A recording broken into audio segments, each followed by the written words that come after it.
Kisah diawali pada tahun Meiji 1904 di sebuah bukit 203 terjadi peperangan antara Kekaisaran Jepang melawan pasukan Rusia yang berada di atas bukit.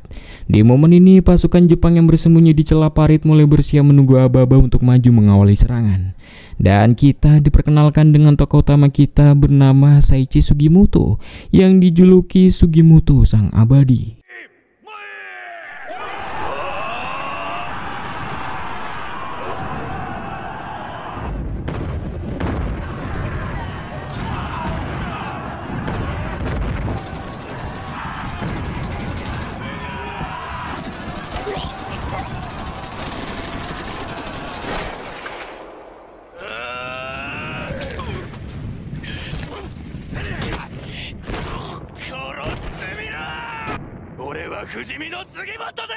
Beberapa tahun kemudian di Hokkaido dekat daerah Otaru, Sugimoto sedang mencoba mendulang emas di sebuah sungai yang tampaknya ditemani kakek asing yang sedang mabuk.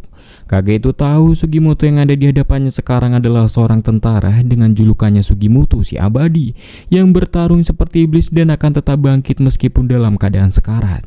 Dan ia menanyakan mengapa prajurit hebat seperti Sugimoto malah mendulang emas di sini. Sugimoto mengaku jika dia sudah lama keluar dari militer karena hampir membunuh atasan yang tidak ia sukai dan sekarang ia membutuhkan uang. Mendengar Sugimoto membutuhkan uang, sang kakek mempunyai cerita rahasia yang ada kaitannya dengan emas, meminta Sugimoto jangan ceritakan hal ini pada orang lain. Dahulu kala di Hokkaido orang bisa menemukan bungkahan emas dengan mudah di pinggiran sungai. Kemudian beberapa suku Ainu mengambil dan menyimpan banyak emas untuk mereka melawan Jepang. Diketahui suku Ainu kurang suka dengan orang Jepang karena orang Jepang sangat menekan dan melarang suku Ainu untuk berburu ikan salmon, rusa, dan hewan lainnya di hutan. Bahkan orang Jepang mencuri tanah mereka. Hingga suatu hari ada seseorang pria mencuri semua emas yang sudah mereka kumpulkan dan membantai semua orang Ainu yang menyembunyikan emasnya. Kemudian sosok itu membawa pergi semua emas mereka.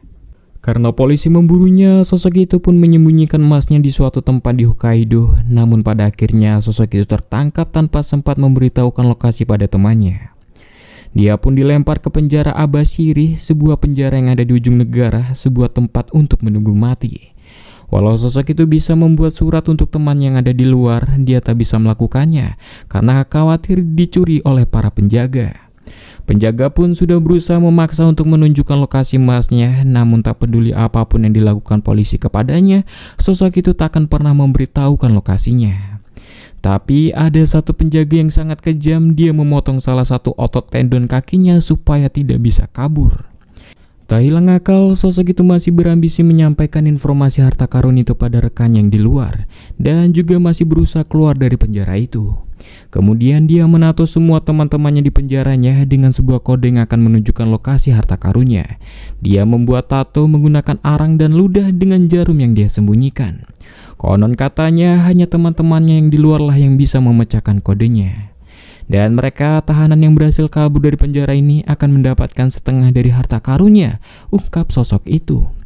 Jika ditanya mengapa repot-repot menggunakan tato yang justru mencolok, justru itu adalah rencananya. Untuk mengurai kodenya, seseorang membutuhkan semua tato yang ada di tubuh para tahanan itu. Hingga suatu hari, ada beberapa anggota militer rendahan yang mendengar tentang rumor tato ini. Mereka berpura-pura mengambil alih tahanan dari lapas dengan alasan untuk dipindahkan. Namun faktanya, polisi militer itu mengincar harta karun emasnya juga. Sayangnya polisi militer itu tak menyadari jika ini adalah momen yang ditunggu-tunggu oleh para tahanan itu untuk kabur. Sosok itu tahu pasti ada petugas neraka yang tergoda dengan isu harta karun itu dan membawa mereka keluar. Hingga pada akhirnya mereka para tahanan itu berhasil membantai semua polisi militer itu dan mereka pun semua menghilang ke dalam hutan. Cerita yang dia ketahui hanya sampai di situ karena sampai sekarang belum ada tahanan yang tertangkap. Sugimoto di sini tak terlalu percaya dengan cerita sang kakek karena sangat terlalu detail untuk sebuah cerita dari mulut ke mulut. Di saat sang kakek yang sudah tertidur, Sugimoto ingat alasannya mendulang emas di Hokkaido ini karena permintaan sahabatnya. Sahabatnya bercerita dia ikut militer agar dia bisa mendapatkan cukup uang untuk mengobati mata istrinya yang mulai memburuk. Setahunya dokter terbaik di dunia ada di Amerika. Untuk ke sana dan pengobatannya dia sekiranya membutuhkan 200 yen, jumlah yang tak sedikit untuk orang sepertinya. Dan di sini sahabatnya berpesan pada Sugimoto jika dia gugur dalam perang nanti, dia titip istri dan anaknya. Hingga akhirnya sahabatnya pun harus benar-benar gugur dalam perang.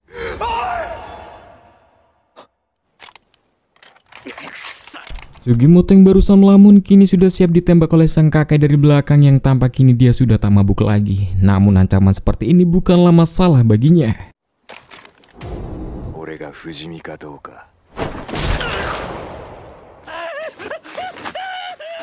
Melihat reaksi sang kakek barusan, Sugimoto menyadari jika sepertinya cerita harta karun sang kakek tadi bisa dipercaya. Sugimoto mulai menyusul sang kakek sebelum Sugimoto diserang balik olehnya. Hingga Sugimoto menemukan sang kakek sudah tertimbun es dengan luka yang tak biasa di perutnya. Dugaan kuat yang menyerang sang kakek adalah seekor beruang yang mengubur sisa makanannya di sini. Dan di sini Sugimoto dibuat terkejut dengan tubuh kakek yang dipenuhi dengan tato yang sangat aneh. Dugaan sang kakek adalah bagian dari salah satu tahanan yang kabur dari dongeng tadi. Melihat fakta ini, Sugimoto menyadari jika ini bukanlah dongeng biasa, yang berarti tato ini yang akan menunjukkan lokasi harta karunnya itu. Sebelum sang beruang kembali, Sugimoto lekas membawa jasa sang kakek untuk pergi. Melihat ada anak beruang, berarti sekitar sini adalah sarangnya. Bersamaan tiba-tiba induk beruang itu mulai datang menyerang.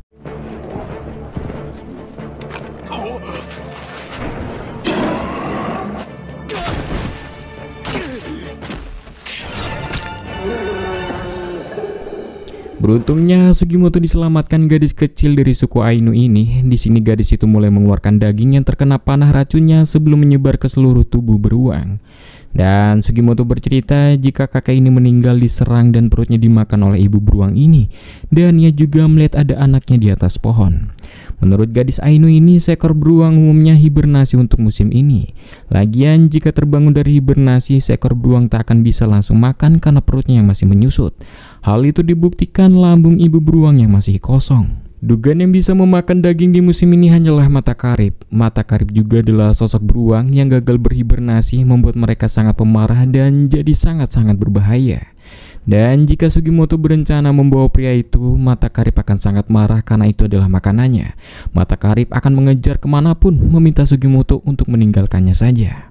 Sayangnya Sugimoto menolak tanpa alasan. Tak mau tahu apa alasannya, gadis ini itu meminta Sugimoto bersiap saja menghadapi mata karib yang jelas yang lemah akan dimakan. Sugimoto di sini memperlihatkan tato sang jasad sembari menceritakan dongeng dari sang kakek sebelumnya.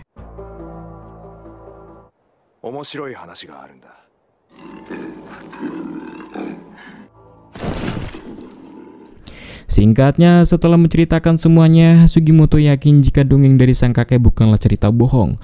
Dan jika itu cerita benar, ia tak bisa membiarkan mayat ini dimakan oleh beruang. Terlebih dia membutuhkan uang untuk mengabulkan permintaan terakhir teman masa kecilnya, Toraji.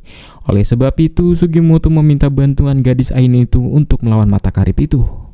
Gadis ini percaya dengan cerita Sugimoto karena salah satu orang Ainu yang dibunuh saat itu adalah ayahnya sendiri. Ceritanya nanti saja mereka mulai bersiap untuk kedatangan mata karibnya.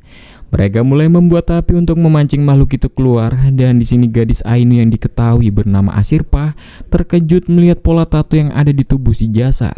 Menurutnya, pola garis ini biasa digunakan oleh suku Ainu untuk menguliti hewan buruan seperti rusa ataupun beruang. Dugaan Asirpa sejak awal sosok yang membuat tato ini tak berencana membagi harta karunnya pada para tahanan, melainkan mereka para tahanan semua akan dikuliti untuk diurai kodenya. Yang jelas sosok dibalik semua ini adalah orang yang sangat kejam. Karena tak ada waktu untuk menguliti jasadnya sekarang, mereka mau tak mau harus bersiap dengan kedatangan beruang yang kapan saja akan datang. Hingga tiba-tiba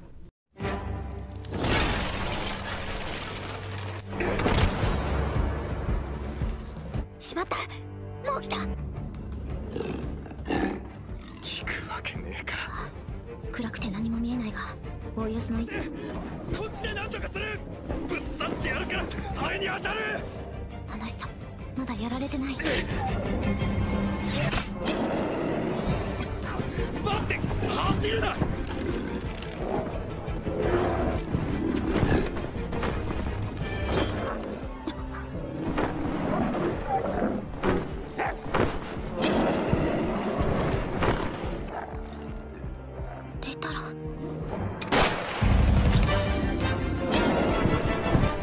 は不死身の杉本だ。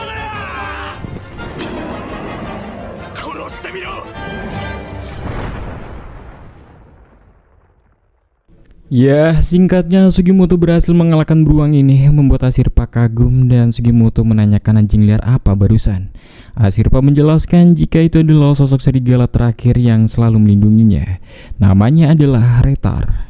Kemudian Ashirpa memberitahu detailnya jika 5 tahun yang lalu ayah dan 7 orang lainnya dibunuh saat sedang mengangkut emasnya. Tubuh mereka semua dipotong-potong dan dijadikan makan hewan buas. Hanya itu yang Ashirpa tahu dan dia sama sekali tak tahu jika sosok yang membunuh ayahnya dipenjara di Abashiri. Di sini Sugimoto mengajak Ashirpa untuk mencari emasnya karena sejak awal itu adalah emas kalian kan? Sugimoto hanya minta sedikit bagian saja. Dan Ashirpa bertanya apakah Sugimoto berencana membunuh semua para tahanan itu dan mengulitinya. Sayangnya Ashirpa tak mau jika dia harus membunuh manusia. Sembari menguliti sang jasad, Sugimoto memberitahu jika menemukan emas ini bisa jadi salah satu caramu membalaskan dendam ayahmu Ashirpa. Jika Ashirpa bersedia, Sugimoto yang akan melakukan pekerjaan kotornya termasuk membunuh dan menguliti para tahanan. Ashirpa cukup bantu dirinya saja dengan kebijaksanaan dan arahan. Sugimoto mengaku dia butuh uang dan Ashirpa ingin membalaskan dendam ayahmu kan? Mungkin tujuan kita berbeda tapi jalan kita sama, Ashirpa. 鬼に金棒だ。二人で手を組めば。Keesokannya mereka sepakat untuk mencari harta karun itu. Menurut Sugimoto, jika para tahanan itu berniat mencari emas, mereka tak mungkin meninggalkan Hokkaido. Rasanya juga mereka tak mungkin bisa hidup bertahan di hutan. Dugaan mereka para tahanan bersembunyi di kota yang besar, agar pergerakan mereka tak mencolok. Dan kota terbesar di Hokkaido adalah Otaru. Singkatnya, Sugimoto dan Ashirpa mulai mencari petunjuk para tahanan itu. Sugimoto mendatangi pemandian air panas untuk menanyakan orang yang mempunyai tato aneh, perpaduan garis lurus dan kurva. Begitupun dengan Ashirpa, dia menanyakan pada warga lokal perihal orang yang mempunyai tato yang seperti digambarnya. Di momen ini, Ashirpa sempat diganggu oleh pemilik pelacuran. Beruntungnya ada Sugimoto di sana.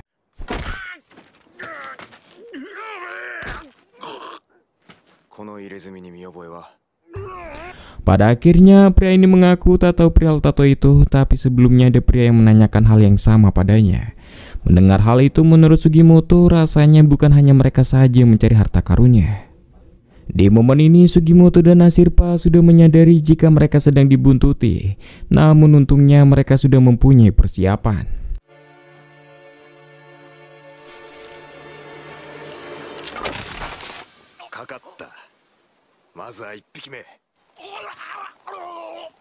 Di sini Sugimoto sudah tahu jika pria ini adalah salah satu tahanan pemilik tato dan menanyakan di mana rekan tahanan lainnya. Sosok itu mengaku dia tak tahu yang lain di mana, tapi faktanya mereka kini para tahanan sedang saling membunuh satu sama lain tanpa sebab. Sugimoto menyadari jika tahanan ini tak tahu apa-apa dan memberitahu jika kemungkinan kalian saling membunuh karena untuk mengurai kodenya maka pemilik tato harus dibunuh dan dikuliti. Meminta pria ini untuk bersiap karena dia akan berencana menguliti. Beruntungnya hal itu dicegah oleh Ashirpa karena perjanjiannya dia mau ikut dalam misi ini jika Sugimoto tak membunuh manusia lagi. Sugimoto mengaku barusan dia hanya bercanda agar si tahanan ini mau memberikan informasinya. Yang kemudian Ashirpa mulai menggambar manual bentuk tatonya dan Ashirpa menanyakan seperti apa sosok yang membuat tato ini. Tahanan ini memberitahu nama sosok itu jika namanya adalah Noperabu alias dia tak memiliki wajah. Belum sempat menjelaskan apa maksudnya, pria itu tiba-tiba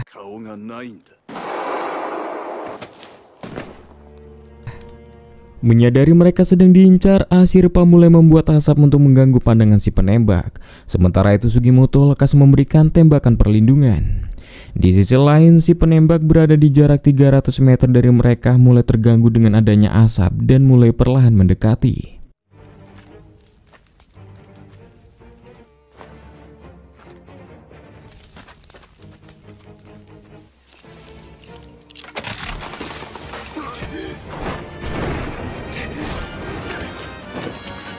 Di momen ini Sugimoto tak bisa menggunakan senapannya karena pelatuknya terlepas. Melihat pakaiannya dan nomor resimenya, Sugimoto tahu jika di hadapannya ini sekarang adalah seorang tentara dengan pangkat Divisi 7 Hokkaido, pasukan terkuat di militer Kekaisaran Jepang. Melihat penampilannya, tentara itu bertanya Sugimoto dari divisi mana. Sugimoto mengaku tadinya dia di Divisi 1, namun ia sudah pensiun dan keluar. Karena ketahuan mengincar harta karunnya juga, dia terpaksa akan menyerang.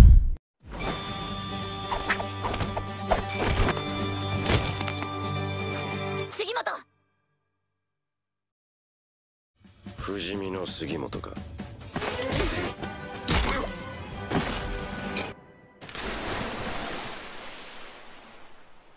Nigaseba ore tachi ga yatsu no nakama ni owareru. Singkatnya, mereka akan beristirahat dengan memasak daging tupai buruan mereka barusan dan mengolahnya menjadi citatap makanan khas Ainu, yaitu dengan mencincang daging tupai hingga sangat lembut. Citatap sendiri biasanya disajikan dengan mentah-mentah selagi masih segar. Namun karena Sugimoto adalah orang Jepang yang sangat manja, Asirpa akan merebus di kuah sayurnya. Setelah matang, Asirpa mulai mengatakan hina-hina, yang berarti berterima kasih, kebiasaan dari suku Ainu.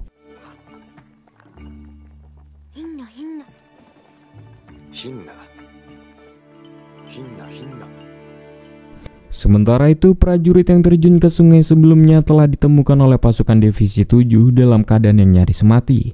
Yang kebetulan di sana ada Letnan 1 Divisi 7. Keesokannya mereka berhasil menjebak satu tahanan lagi, dan di sini Sugimoto menanyakan informasi terkait kemana semua para tahanan dan siapa Nopperabo tanpa wajah itu. Karena mereka belum makan, perhatian mereka tertuju pada seekor kelinci di dekat mereka. Dan momen ini pria bernama Shiraishi Yoshitake mulai mengeluarkan benda tajam dari tenggorokannya untuk melepaskan diri. Dan diketahui julukannya adalah Shiraishi si Raja Melarikan Diri. Menyadari hal itu, Sugimoto lekas mengejarnya, namun tak sengaja mereka berdua malah terjatuh ke sungai.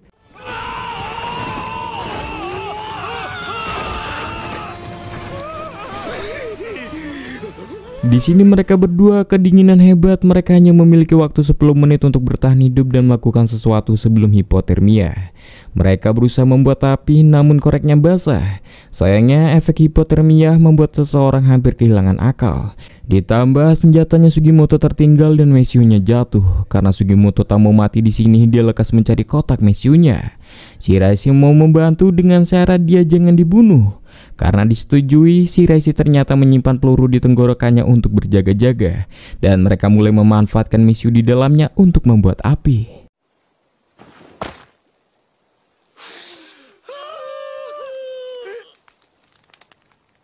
Singkatnya, Shiraishi bercerita jika totalnya ada 24 tahanan yang memiliki tato, namun ia tak tahu ada berapa yang masih hidup. Dan perihal siapa temannya Nopperabo, Shiraishi sama sekali tak tahu. Satu-satunya orang yang tahu informasi itu adalah pemimpin para tahanan yang membantu mereka semua untuk kabur dari penjara. Shiraishi pikir sosok itu hanyalah pria tua yang bermasalah dalam politik dan dipenjara. Namun faktanya dia sangat brutal. Waktu itu saat pemindahan tahanan, dia berhasil merebut satu pedang tentara dan membantai mereka semua. Hingga Shiraishi mengetahui jika sosok itu adalah seorang samurai dari Keshogunan lama yang berhasil selamat dari perang Hakodate 30 tahun yang lalu. Dia adalah wakil komandan iblis dari Shinsengumi, Hijikata Toshizo. Dan informasi terakhir yang bisa Shiraishi beritahu pada Sugimoto jika Nopperabo, sosok yang menato mereka semua para tahanan, mengarahkan untuk semua para tahanan pergi ke arah Otaru. Sugimoto berterima kasih atas segala informasinya, meminta Shiraishi juga lekas pergi dari Hokkaido karena sepertinya bukan hanya para tahanan dan teman Nopperabo saja mengincar tatonya. Namun Divisi 7 pasukan bekas perang Rusia Jepang juga mengincar harta karunnya. Sayangnya Shiraishi tak peduli karena dia adalah sang raja melarikan diri, tak ada yang bisa menangkapnya.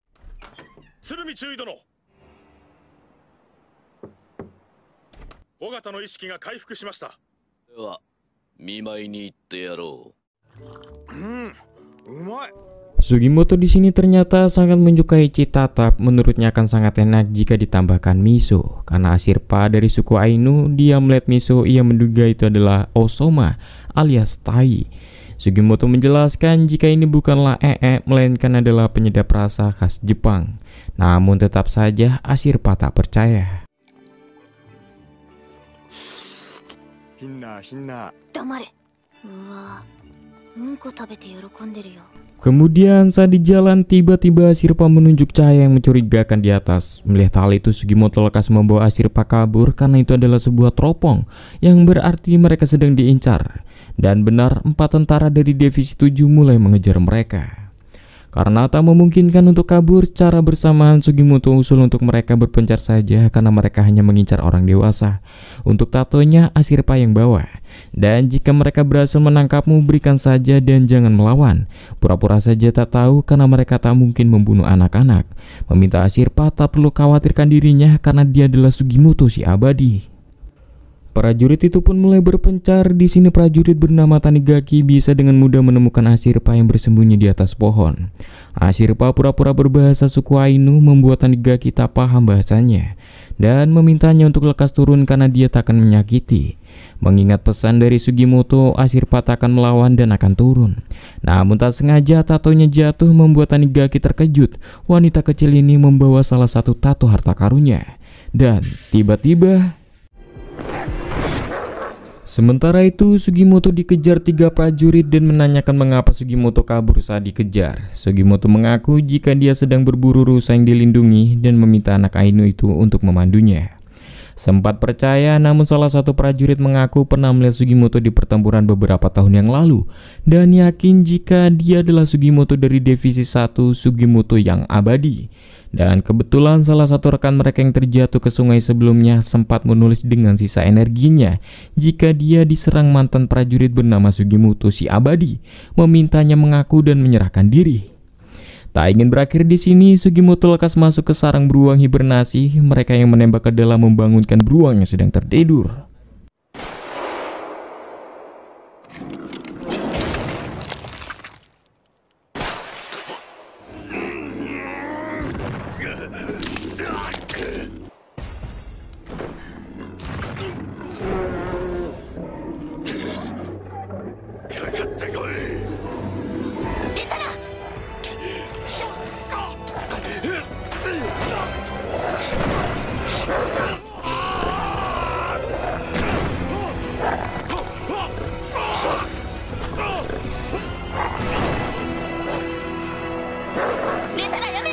Sementara itu, Retar nyaris membunuh prajurit Tanigaki, beruntungnya dihentikan oleh Ashirpa. Ashirpa hanya khawatir Retar semakin diburu jika menyerang manusia karena Retar adalah serigala terakhir dan ia berterima kasih telah diselamatkan.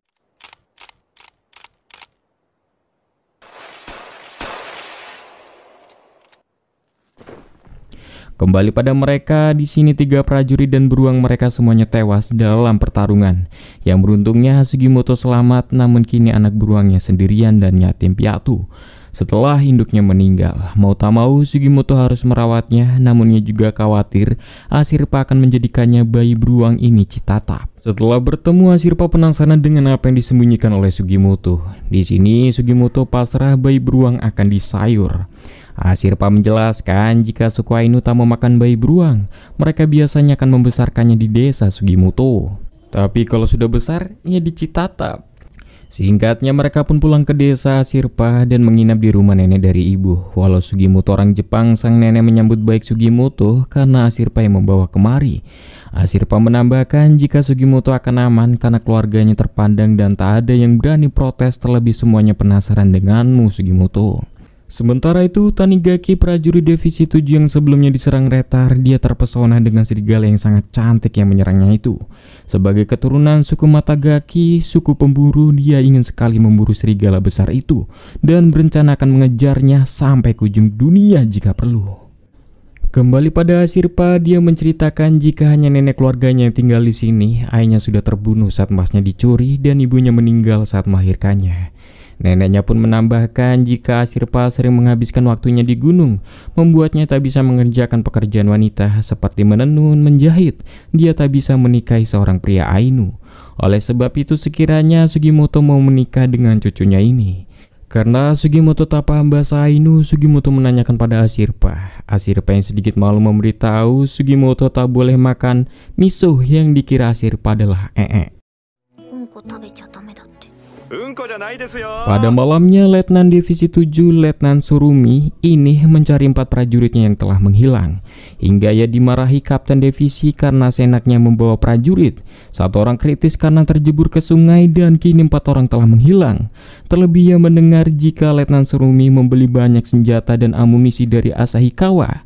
Kapten curiga Surumi akan melakukan pemberontakan. Letnan Surumi yang tampak tempurung kepalanya hancur akibat ledakan pertempuran Mukden di masa lalu ini meminta maaf atas tindakannya. Namun karena diancam akan dikeluarkan oleh kapten, dia lekas melawan dengan menggigit jarinya hingga putus. Dan nyatanya si pengawal kapten pun berpihak pada Letnan Surumi.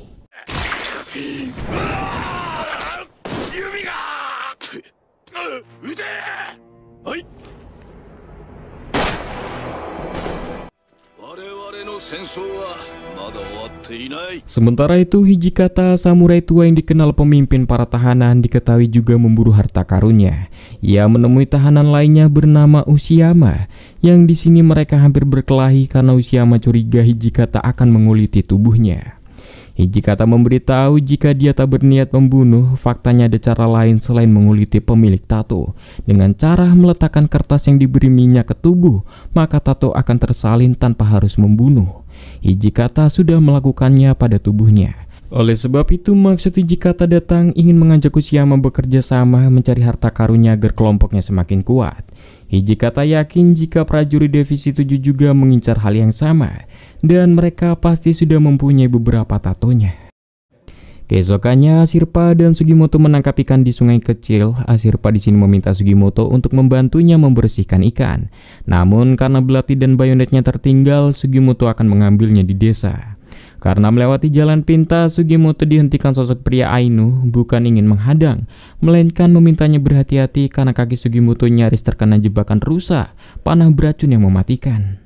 Diketahui pria Ainu ini bernama Makanakuru yang juga adalah pamannya Ashirpa. Sang paman hasilnya tak menyukai orang Jepang, namun karena Ashirpa menyukai Sugimoto, berarti Sugimoto bukanlah orang yang jahat. Singkatnya, ikan yang mereka tangkap sudah matang dan dimasak oleh sang nenek. Di sini Sugimoto menikmati makanannya, terlebih dia sudah lama tak memakan sayuran dan umbi-umbian seperti ini. Aslinya sayurnya sudah enak, namun akan lebih enak lagi ditambahkan miso dan menawarkannya pada sang nenek. Jelas Ashirpa marah karena menawarkan miso yang dianggap tai untuk sang nenek. Dan di sini Sugimoto mulai terbiasa dengan anak-anak di desa Ainu.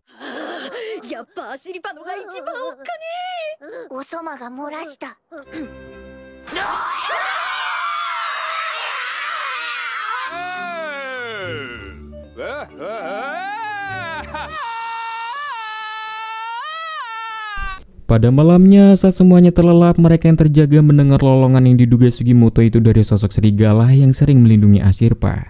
Paman Ashirpa menceritakan jika serigala itu bernama Retar. Dahulu Ashirpa dan ayahnya menemukan serigala itu saat sedang berburu. Waktu itu Retar masih kecil seperti bola salju. Oleh karena itu mereka menamainya Retar yang berarti putih. Sejak saat itu mereka selalu bersama, bahkan sepeninggal ayahnya Ashirpa. Hingga suatu saat Ashirpa yang tidur bersama Retar di hutan, secara insting naluriahnya Retar mulai mendatangi sumber suara lolongan.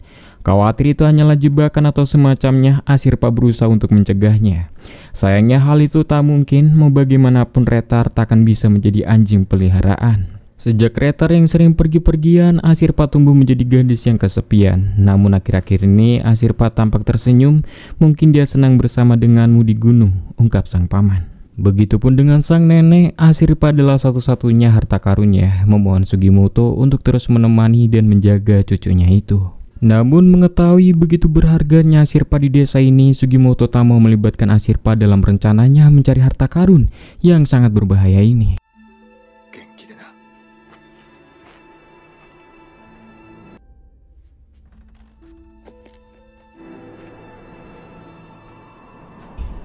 Keesokannya Ashirpa sangat kesal Sugimoto pergi tanpa memberitahunya. Dugaan Sugimoto berencana sendirian mengumpulkan tatonya, karena tak mungkin meninggalkan Hokkaido yang berarti Sugimoto kini berada di kota Otaru.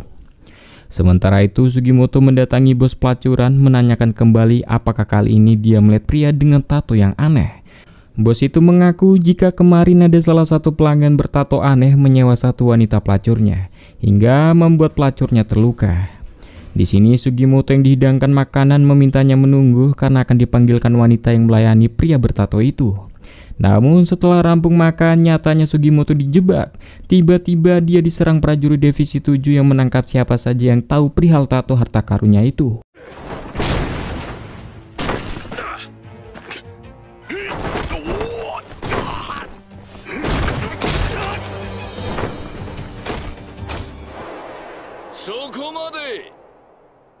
Singkatnya, Sugimoto berhasil tertangkap Divisi 7. Sembari menawari makanan manis, Letnan Surumi aslinya tahu Sugimoto adalah si Sugimoto yang abadi.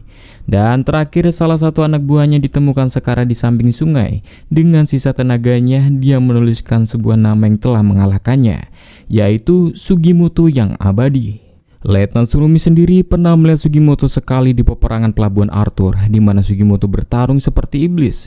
Dan jika prajuritnya yang sekarat kemarin menyerang Sugimoto secara tiba-tiba, berarti Sugimoto memiliki salah satu tato yang menunjukkan lokasi penyimpanan emas itu kan? Dan menanyakan di mana tatonya sekarang. Melihat Sugimoto yang tanpa ekspresi membuat Letnan yakin jika di depannya ini adalah Sugimoto yang abadi.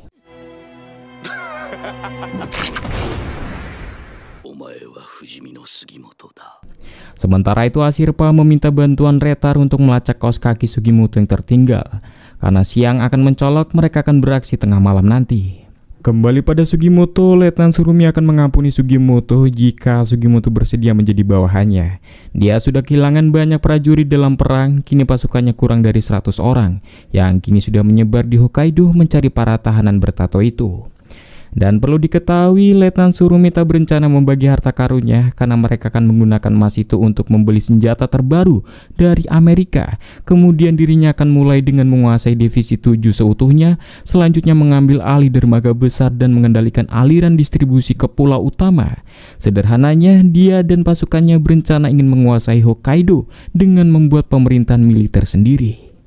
Jujur saja, mereka sebagai pahlawan perang merasa menjadi gelandangan tanpa arah setelah perang meredah, dan untuk mewujudkan rencananya, Letnan Surumi membutuhkan prajurit tangguh seperti Sugimoto.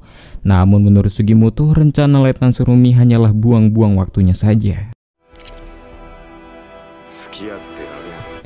Malamnya, saat mereka beraksi mencari Sugimoto, bau kaos kaki malah mengarah ke Shiraishi. Shiraishi menduga jika mungkin kaos kakinya sempat tertukar dengan Sugimoto saat waktu itu. Namun Shiraishi tahu sesuatu jika kemarin dia melihat Sugimoto ribut dengan beberapa prajurit, dan kemudian dia dibawa ke tempat persembunyian pasukan Divisi 7, yang kemungkinan Sugimoto sudah terbunuh di sana. Mengetahui Sugimoto dalam bahaya, Ashirpa meminta Shiraishi mengantarkan ke markas mereka. Karena diancam, Shiraishi bersedia, namun ia ingin cuci muka lebih dulu, alias melarikan diri.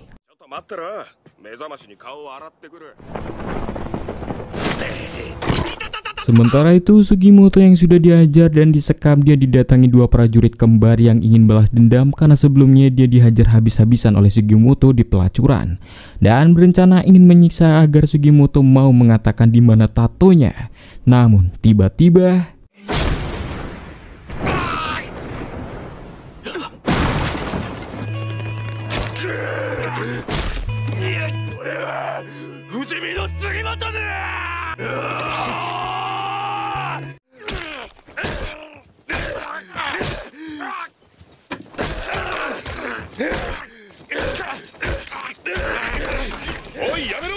pada akhirnya Sugimoto dan prajurit kembar bersaudara ini lekas dipisah oleh yang lainnya. Letnan Surumi yang mendengar keributan ini meminta prajuritnya untuk menjauhkan dua bersaudara itu dari Sugimoto. Tak lama setelah itu, Shiraishi dan Ashirpa sudah sampai dan Shiraishi mempunyai rencana untuk masuk melewati jeruji besi tua itu. Dia bisa melepas satu besi dan masuk lewat sana. Shiraishi mau repot-repot membantu, setidaknya berikan dia bagian emas untuknya. Ashirpa setuju dan menawarkan lemak beruang untuk jadi pelicin. Singkatnya, Shiraishi berhasil menyelinap dan ia memberitahu Sugimoto jika dia diancam Ashirpa dengan panah beracun untuk membantumu keluar. Di saat ingin melepas ikatannya, tiba-tiba si kembar kembali datang. Di sini mereka masih ingin balas dendam dengan niat yang membunuh, meminta salah satu saudaranya untuk berjaga di luar saja. Namun tiba-tiba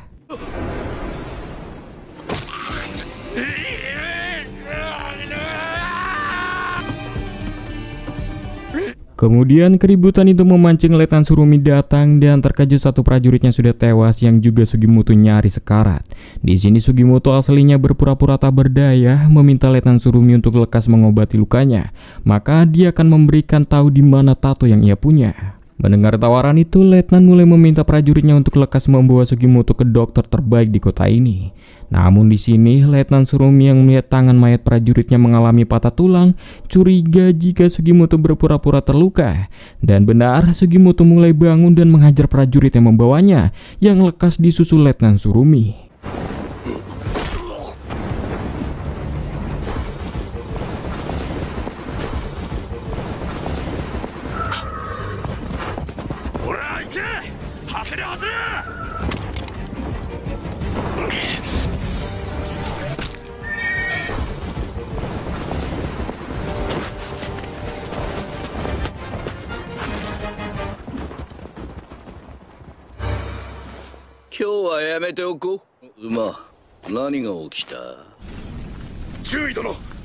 Setelah kembali, Letnan Surumi dibuat terkejut jika markasnya kini sudah terbakar beserta dengan senjata mereka.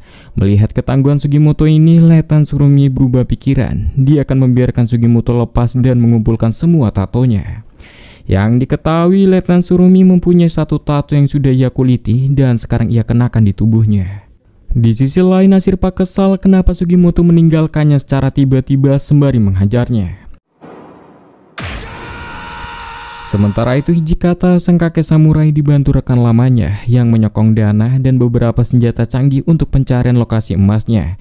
Hanya ini yang bisa ia bantu, karena dia sudah terlalu tua untuk beraksi seperti dulu lagi.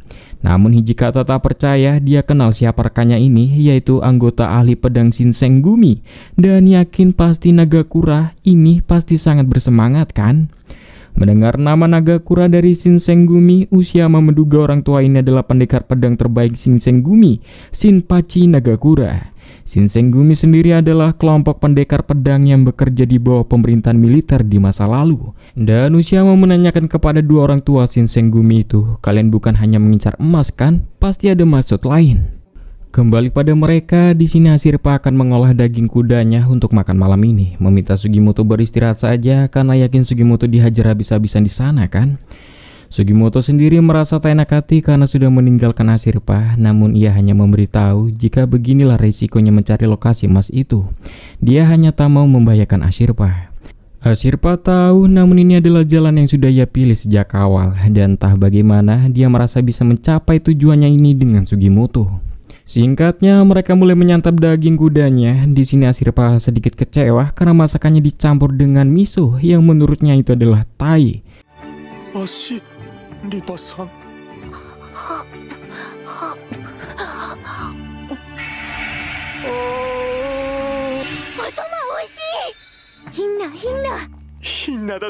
Di sisi lain, Hijikata dan pasukannya bersiap menemui pria bernama Shibukawa Zenjiro, ketua geng dari kelompok penjahat, dan berencana akan menjadikannya sekutu, meminta yang lainnya bersiap jaga-jaga jika tak berjalan sesuai rencana. Dia adalah Shibukawa, ketua geng penjahat. Shibukawa sudah tahu jika maksud kedatangan Hijikata adalah mengajak bergabung dalam pencarian harta karun. Namun sebelum itu, Shibukawa meminta Hijikata tunjukkan lebih dulu tato Hijikata. Alih-alih menurut, Hijikata melempar kepala anak buah Shibukawa yang berada di luar, hingga adu tembak pun terjadi.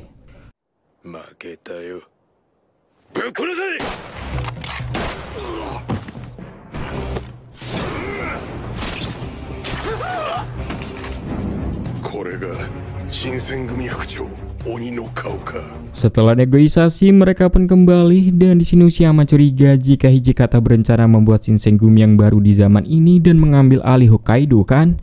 Jika itu rencananya, Ushiyama tak tertarik, dia hanya mengincar emasnya saja. Hijikata membenarkan tujuannya adalah ingin memerdekakan tanah ini. Tak hanya dia, namun itu adalah impian banyak orang. Keesokannya mereka berdua mulai kembali berburu rusa untuk dimakan, hingga mereka pun menemukannya. Sugimoto berhasil menembaknya, namun rusa tak mati dan kabur. Sugimoto lekas mengejar. Dia tak mau membuat rusa itu terlalu lama menderita. Dia harus lekas membunuhnya. Di sisi lain, Matagi yang sebelumnya prajurit yang diserang Retar kini bersama pemburu yang menolongnya bernama Nihei. Di sini mereka berencana akan memburu seekor beruang. Mata Giang melihat senapannya si Nihei, menurutnya itu adalah senapan yang susah digunakan dan hanya bisa menembakkan satu peluru saja. Rasanya kurang bisa diandalkan dalam berburu. Nihei tahu, namun karena itu hanya satu, dia pastikan akan puas dengan satu peluru ini. Sembari meminta Ryu, anjingnya memancing keluar beruang dari sarangnya. Yoshi, Ryu, ike!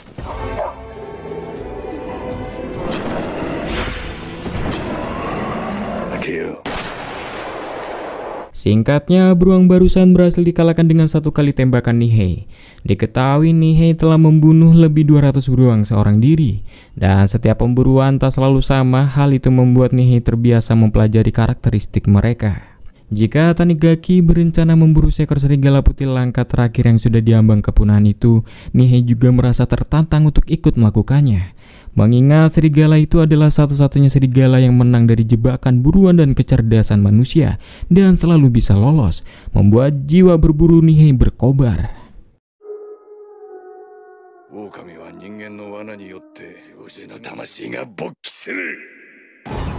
Menjelang malam, Ashirpa dan Sugimoto bermalam di bawah ranting pohon yang tumbang. Di sini Sugimoto melamun memikirkan rusa yang ia tembak tak mati kemarin, khawatir jika luka itu akan menyiksanya. Di sisi lain, Nihei dan Tanigaki memasak organ beruang karena hal seperti ini biasa bagi pemburu seperti mereka. Nihei menanyakan mengapa Tanigaki tak kembali ke militer. Jujur, dia bertahan di militer karena sudah siap meninggalkan kampung di halamannya.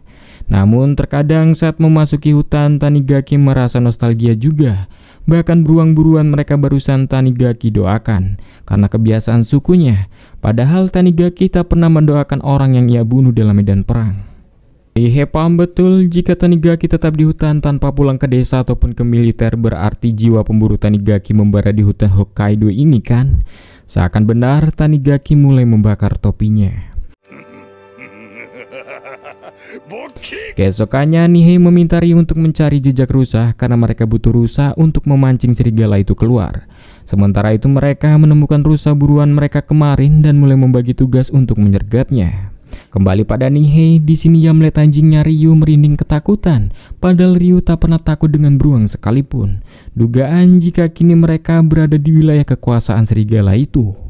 Sementara itu Sugimoto mulai bersiap.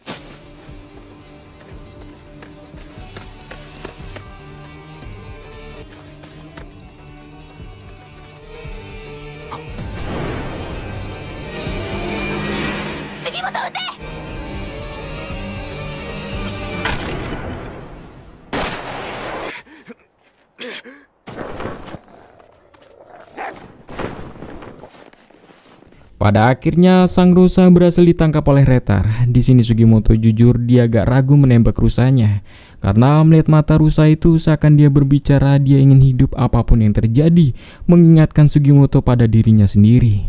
Tak peduli apa alasannya, jika tak bisa bertanggung jawab hingga akhir, maka jangan memulai, ungkap Ashirpa. Ashirpa meminta Sugimoto memasukkan tangannya ke perut rusa dan memberitahu jika rusa mati ini sekarang panas tubuhnya menghangatkanmu dan membuatmu untuk tetap hidup. Kita manusia memakan dagingnya untuk bertahan hidup dan sisanya bisa dimakan hewan lain. Bahkan bangkainya bisa menjadi pupuk untuk pohon dan tumbuhan. Nilai dari kehidupan rusa itu tidak akan hilang walau dia mati, Sugimoto. Tak lama kemudian, Retar menunjukkan gelagat aneh seakan memberitahu ada yang datang. Dugaan Ashirpa mungkin adalah sosok prajurit kemarin dan menanyakan apakah dia masih mencarinya. Kemudian meminta Retar untuk lekas pergi, mereka juga akan pergi dari sini. Retar akan kembali untuk memakan sisanya. Singkatnya, Nihei dan Tanigaki menemukan bangkai rusa sisa mereka dan menemukan adanya jejak serigala dan 2 jejak manusia. Dugaan Tanigaki mungkin bocah Ainu dan 1 prajurit bersamanya sekarang ada di sekitar sini. Dan Nihei menebak kemungkinan serigalanya akan kembali mengambil sisa bangkai rusa ini karena rasanya mereka barusan pergi. Nihei mengajak untuk bersantai lebih dulu dan bersiap. Malamnya Shiraishi kembali dengan membawa bir dan mereka minum-minum sehabis makan daging rusa. Di sini Shiraishi datang bermaksud memberitahu informasi yang ia dapat dari kota tentang tahanan yang memiliki salah satu tato harta karun di tubuhnya. Shiraishi mendengar kabar dari penjual kulit hewan jika dahulu ada pemburu hebat yang ditangkap karena membunuh 3 orang sekaligus. Dan sosok itu sekarang terlihat di Otaru. Para penjual kulit itu menjulukinya Nihei si pemburu yang memberikan mimpi buruk pada beruang yang berhibernasi. Dan benar, Tanigaki yang melihat tato Nihei tak menyangka Nihei adalah salah satu tahanan pemilik tato itu. Di sini Ashirpa yang mendengar nama Nihei Tetsuo ingat jika dahulu ada sekelompok penjahat yang suka membunuh para pemburu dan mencuri buruan mereka. Hingga penjahat itu mengincar Nihei yang sedang sibuk menguliti beruang-buruannya. Dengan tanpa rasa takut, Nihei menghabisi mereka semua. Namun ada salah satu penjahat yang tertangkap polisi hutan. Alih-alih menyudahi aksinya, Nihei membunuh penjahat itu di depan para polisi hutan, membuatnya berakhir di penjara Abashiri. Ashirpa menduga mungkin prajurit Tanigaki dan Nihei bukanlah mencarinya, melainkan memburu retar serigalanya, membuat Ashirpa sangat panik di sini. Keesokannya mereka berdua mendatangi bangkai rusa dan mereka melihat kotoran serigala. Dugaan serigala sudah datang saat mereka mandi semalam. Atau jangan-jangan serigala itu sudah mengawasi mereka sejak kemarin datang, pikir Tanigaki. Mendengar hal itu, Nihei malah menantang serigalanya dengan membakar kotoran serigala agar membuatnya berpikir bahwa mereka adalah pengganggu wilayahnya. Singkatnya, Nihei menemukan retar yang kini bersembunyi di balik pohon dan menunggu momen yang tepat untuk mengincar kepalanya dari atas. Namun beruntungnya lekas diusir Ashirpa.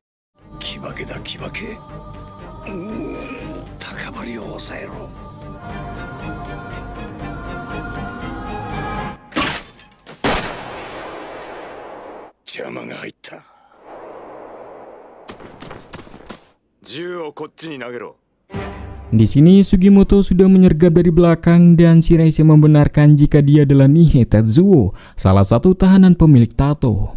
Nihei paham jika mereka sekarang mengincar tatonya bersama Ryu menyerang Sugimoto. どちらがこの山で生き残るか。なるほど。目当ては俺の入れ墨。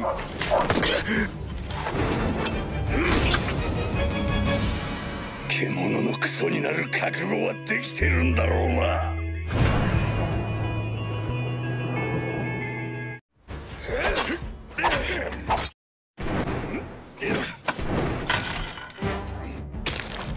しらし、早く銃を拾え。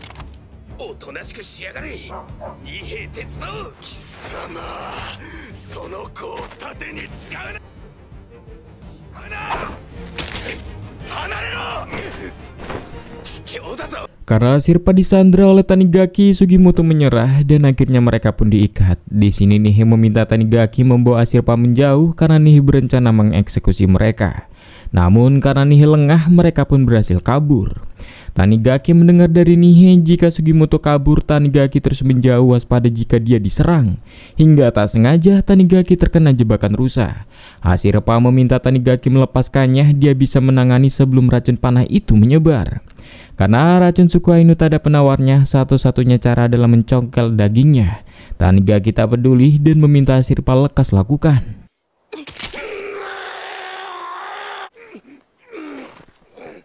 Kemudian Nihei datang dan terkejut Tanigaki terkena jebakan rusa. Walau Ashirpa sudah menolong, Nihei tak bisa menyerahkan Ashirpa pada mereka begitu saja, mengingat Ashirpa bisa memanggil serigala putih itu. Kemudian Nihei lekas membawa Ashirpa kabur agar serigala itu mengejarnya. Nihei tak peduli dia serigala terakhir. Faktanya ras mereka sudah punah dan tak akan bisa pulih lagi. Dosa punahnya serigala adalah dosa semua orang yang ada di sini. Dan dia ingin menjadi pemburu terakhir yang melihat serigala itu. Yang kemudian Ashirpa diikat di dahan pohon dan Nihei mulai bersiap serangan dari serigala itu dengan sekali tembakan.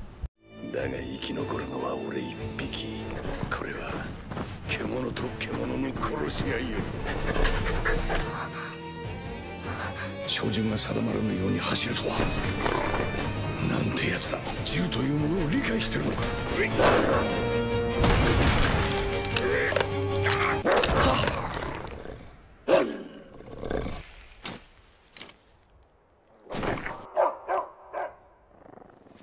よしよし、竜。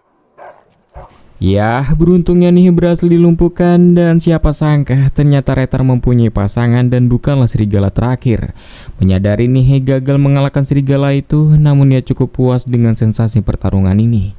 Bersama Sugimoto tiba, ternyata Retter juga mempunyai anak-anak, dan Ashirpa menyadari jika waktu itu Retter pergi karena dipanggil oleh keluarganya. Tak lama kemudian datang Tanigaki yang mendoakan kepergian Nihei. Semoga kau dilahirkan di kehidupan selanjutnya dan bisa hidup dengan tenang di sana. Sugimoto akhirnya mendapatkan tato keempatnya dan mereka kembali ke desa Ashirpa, dan Tanigaki juga ikut yang mulai dirawat di sana. Di sini mereka makan ikan salmon yang digantung lama di pohon sampai beku atau dikenal dengan nama ruipe. Sang nenek bercerita jika dia bersyukur ikan salmon masih bisa ditemukan di sini karena beberapa waktu yang lalu ikan salmon menghilang saat manusia mencemari sungai saat sedang mencari emas.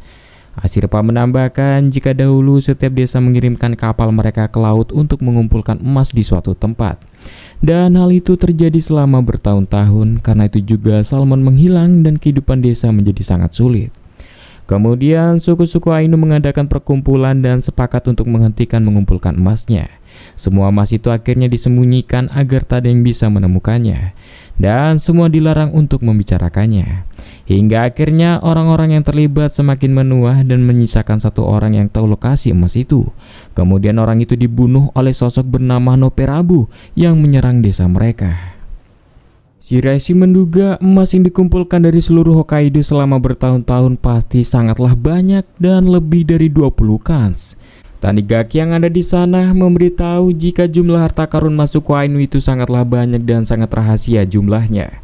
Namun komandannya yang seorang petugas intelijen yang pandai mengumpulkan informasi yaitu Letnan Surumi, dia tahu Noperabu menyebar cerita bohong perihal emas Ainu yang jumlahnya 20 kans. Menurut Letnan Surumi jumlahnya 1000 kali lipat daripada itu.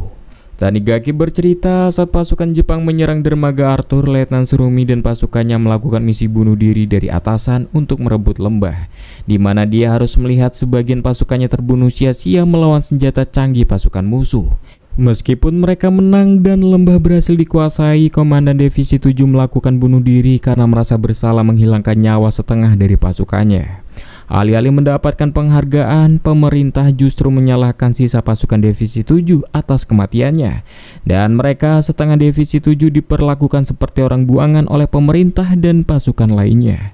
Namun di sini Letnan Surumi mulai mengambil alih Divisi 7 dan berencana membuat kediktatoran militer. Oleh karena itu Letnan Surumi berencana menemukan harta karun emas itu dan menggunakannya untuk membuat pabrik senjata di Hokkaido. Kemudian memberikan pekerjaan tetap pada warga yang membutuhkan pekerjaan, termasuk istri-istri rekan mereka yang tewas dalam perang dan kini menjadi janda, agar kebutuhan mereka terpenuhi dan terbebas dari kelaparan dan kedinginannya malam. Itulah yang bisa kita lakukan untuk rekan mereka yang sudah berpulang, ungkapnya. Tanigaki jujur dia mendukung langkah Letnan Surumi karena Letnan Surumi sangat menanggung semua rasa sakit seluruh pasukan Divisi 7.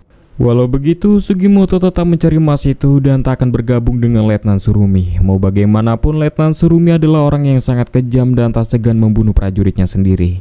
Bekerja sama dengannya bukanlah pilihan, dan Sugimoto tak akan membiarkan dia mendapatkannya. Sementara itu Hijikata dan kelompoknya mulai mendatangi kota untuk mencari informasi, dan di sini Ushiyama izin memisahkan diri sebentar karena dia butuh wanita. Hijikata tak masalah, dia paham Ushiyama tak terkendali jika tak bermain dengan wanita. Singkatnya, Shiraishi yang juga di kota tak sengaja bertemu dengan Ushiyama di sana karena sesama tahanan bertato dan takut akan dibunuh. Shiraishi lekas kabur menjauh. Shiraishi Yoshitake. なんで逃げるんだ白石。よりにもよって牛山と鉢合わせちまった。やっ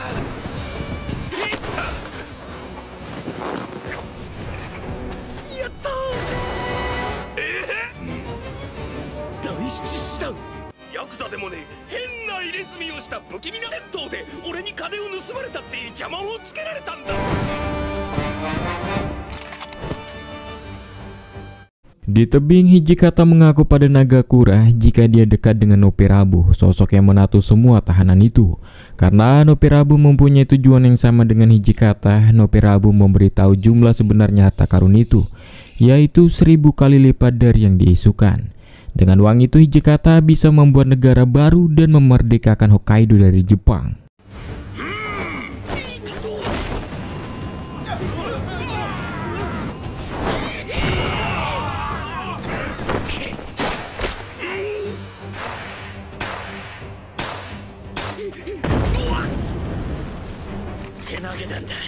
ち伏せか。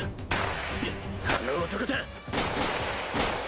誰か助けて。勝手に兵隊と追っ始めやがって。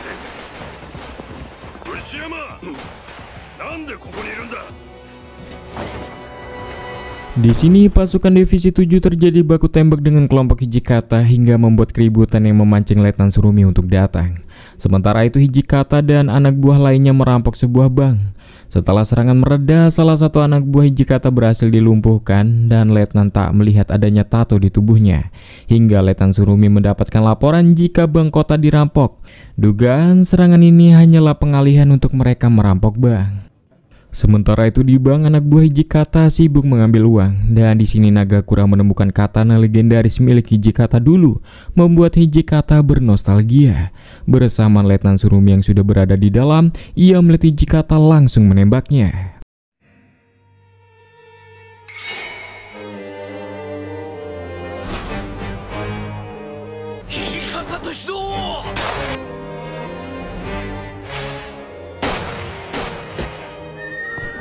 Hijikata menduga barusan adalah prajurit yang bernama Letnan Tsurumi. Hijikata suka dengan karakter beraninya. Begitupun dengan Letnan Tsurumi, dia tak menyangka akan bertemu dengan hantu dari era kesogunan akhir, roh jahat yang rasa kebenciannya masih hidup di dunia ini. Singkatnya, Shiraishi yang mendapatkan kaos kaki Ushiama meminta Ryu untuk melacak bau Ushiama. Dan kini Shiraishi menemukan lokasinya sekarang. Di sisi lain, Sugimoto dan Ashirpa melihat mayat yang dibunuh secara sadis dengan simbol punggung yang aneh. Di markas, Nagakura mendapatkan kabar jika ditemukan mayat nelayan dengan kepalanya terbelah dua karena kampak, kemudian lehernya digorok dengan pisau. Mendengar cara membunuh yang sadis itu, Ushiama menduga jika itu adalah ulah teman tahanannya dulu bernama Henmi Kazuo, seorang tahanan dengan kasus pembunuhan lebih dari 100 orang. Dan diketahui dia sering berpindah tempat dengan menyamar agar keberadaannya tak diketahui orang. Hingga Ushiama menyadari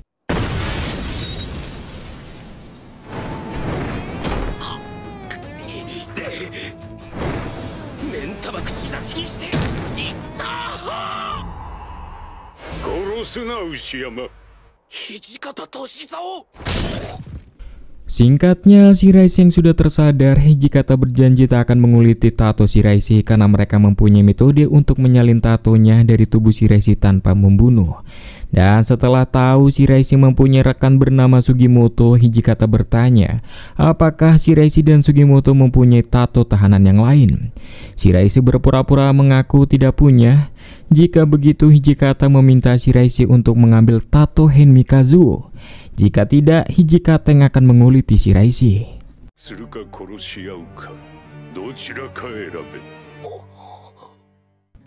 Pada malamnya, Shiraishi usul untuk mereka semua selanjutnya mencari tahanan bertato di tepi pantai karena belakangan ada beberapa mayat nelayan yang terbunuh. Dan yakin pelakunya adalah tahanan bernama Henmi Kazuo karena setiap punggung korbannya Henmi akan mengukir simbol yang sama.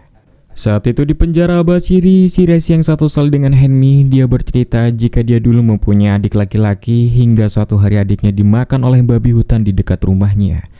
Waktu itu Henmi hanya bisa diam ketakutan sembari melihat adiknya yang menangis dan menjerit kesakitan. Entah bagaimana saat itu Henmi menikmati rasa takut dan sakit adiknya, dan tampak di matanya penuh dengan keputusasaan. Melihat mata seperti itu mendorong Henmi untuk membunuh orang lain dan mengubahnya menjadi obsesi. Tak heran setiap korban terukir kata mata di punggungnya. Jika dugaan Shiraishi benar, orang bernama Henmi ada di pesisir laut, Ashirpa mengkhawatirkan pamannya yang kini sedang berburu paus di sana dan mantap untuk ke sana besok.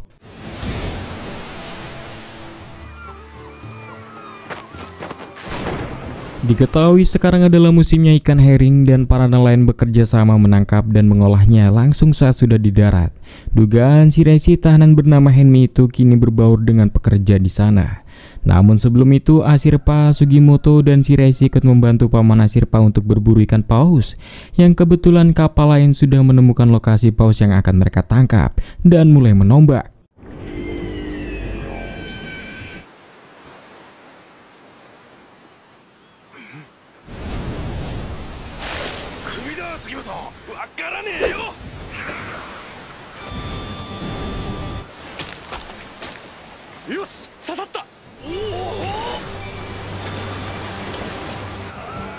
やばい、クジラがあっちに向かってる。なんか叫んでるぞ、あの坊主。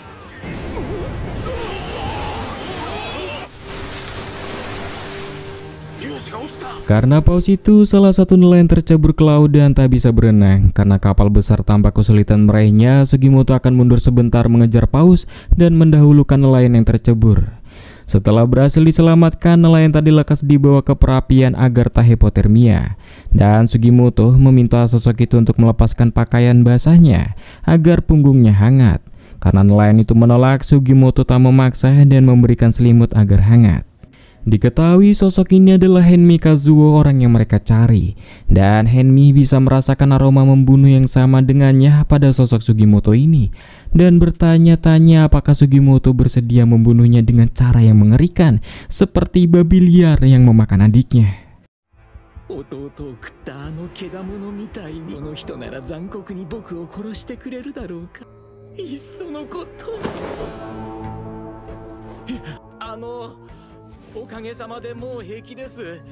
Singkatnya, Henmi yang ganti pakaian di asrama tak sengaja tatonya terlihat dan dipuji nelayan yang sedang sakit. Karena membahayakan posisinya, Henmi berencana membunuhnya. Bersama Sugimoto datang bertanya apakah selain nelayan boleh tinggal di sini, sembari Henmi yang mencekik rekannya sendiri. Henmi di sini sengaja mengajak Sugimoto berjalan-jalan di asrama dan memperlihatkan bagaimana ikan herring diolah dan diproses. Kemudian meminta Sugimoto untuk mencoba alat memotong daging herring dengan pisau yang besar ini. Karena mempunyai fetish yang aneh, Henmi menikmati tebasan Sugimoto itu, berharap barusan adalah kepalanya.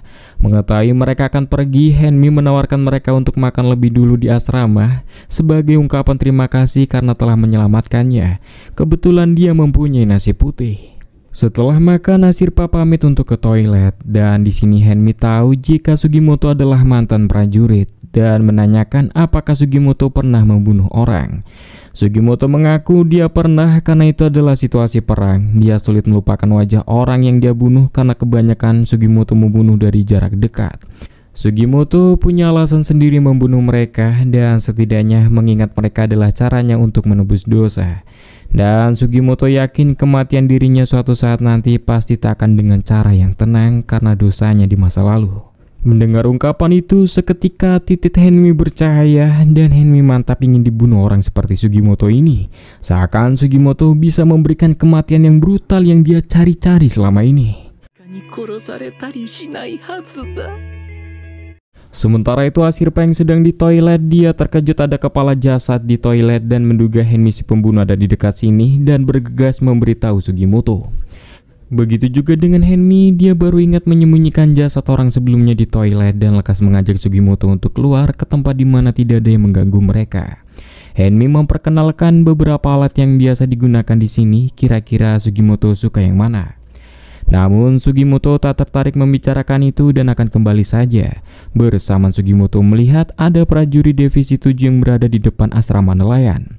Mengetahui Sugimoto panik melihat Divisi 7, Henmi lekas mengajak Sugimoto bersembunyi ke rumah pemilik asrama nelayan. Yang nyatanya pemilik rumah itu juga adalah kawan lama dari Letnan Surumi. Dan maksud kedatangan Letnan Surumi adalah meminta bos nelayan ini untuk menyumbang dana pembangunan pabrik senjata miliknya. Dan kebetulan bos nelayan ini suka senjata, bahkan ia mempunyai senjata canggih yang ia beli secara ilegal dari militer. Sementara itu, mereka yang sudah masuk lewat pintu belakang tak sengaja bertemu dengan prajurit Divisi 7 di lantai 2. Di sisi lain, Asirpa juga ada di rumah ini. Dia meminta izin ke pembantu rumah untuk menumpang ke WC. Kembali ke Henmi karena ketahuan dia tak segan membunuh dua prajurit itu membuatnya harus tertembak.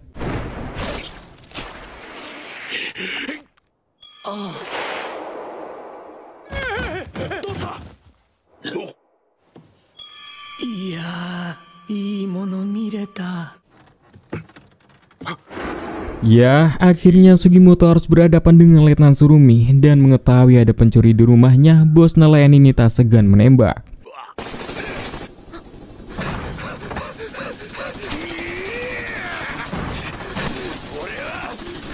Di momen ini, Henmi yang melihat keberanian dan kegagahan Sugimoto malah membuatnya semakin terkesima, bahkan mengingat adiknya juga.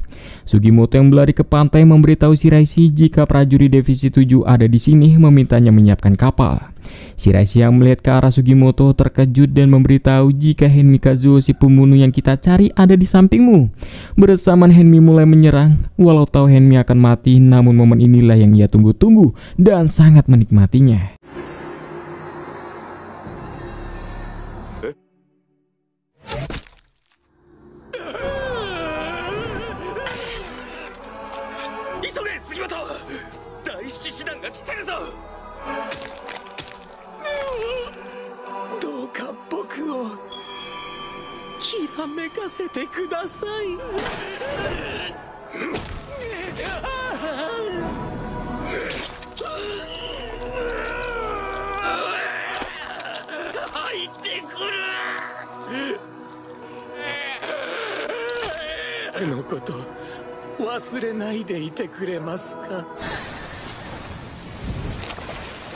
Ya, sayangnya tubuh Henmi tiba-tiba disambar paus orka membawanya ke tengah laut. Gawat jika termakan, Sugimoto dan yang lainnya lekas mengejar menyelamatkan tatonya. Bersama Divisi 7 mengikuti, tampak tubuh Henmi dibuat mainan oleh paus itu. Alih-alih takut akan mati, Henmi tak menyangka dia menemukan cara mati yang terbaik untuknya.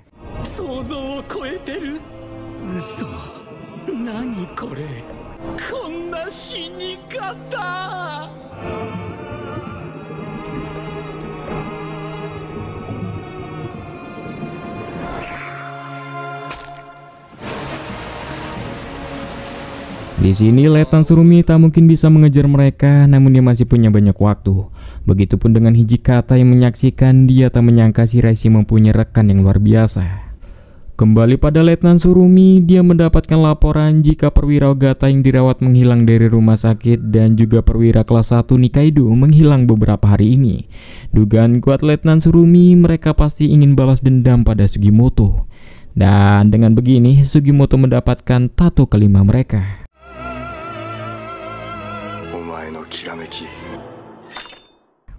Sementara itu di desa Ainu, Tanigaki yang pergi sebentar terkejut ada prajurit Ogata dan Nikaido di dalam. Ogata mengaku dia mampir ke desa ini karena ada salah satu warga mengatakan jika terdapat prajurit terluka yang dirawat di sini. Jadi dia menunggu. Dan ternyata itu adalah kau, Tanigaki, prajurit kelas 1. Tanigaki mengaku jika dia sebelumnya sempat terkena jebakan panah rusa beracun dan dia ditolong warga Ainu. Kebetulan dia baru bisa berjalan hari ini, jadi dia tak bisa pulang ke militer dan ingin tinggal beberapa hari lagi untuk balas budi. Ogata menanyakan kemana 3 orang tim Tanigaki sebelumnya. Tanigaki mengaku jika dirinya terpisah dengan yang lainnya saat mencurigai seorang pemburu dan dia sama sekali tak membunuh mereka di sini. Dengan sangat-sangat Tanigaki memohon pada Ogata untuk tak menyakiti sang nenek maupun warga lainnya. Ogata tak ingin memperpanjang masalah ini dan dia akan pergi. Tapi sebelum itu Ogata bertanya apakah Tanigaki melihat sosok bernama Sugimoto yang abadi yang bekerja dengan bocah Ainu. Tanigaki mengaku jika dia tidak melihat sama sekali. Di saat mereka pergi, Tanigaki meminta Osoma ini untuk memberitahu nenek jika dia akan pamit pergi karena dia tak bisa lama-lama lagi di sini. Sayangnya Osoma tak mau dan nenek juga tahu jika Tanigaki bermaksud akan pergi, membuat Tanigaki terharu di sini bersamaan.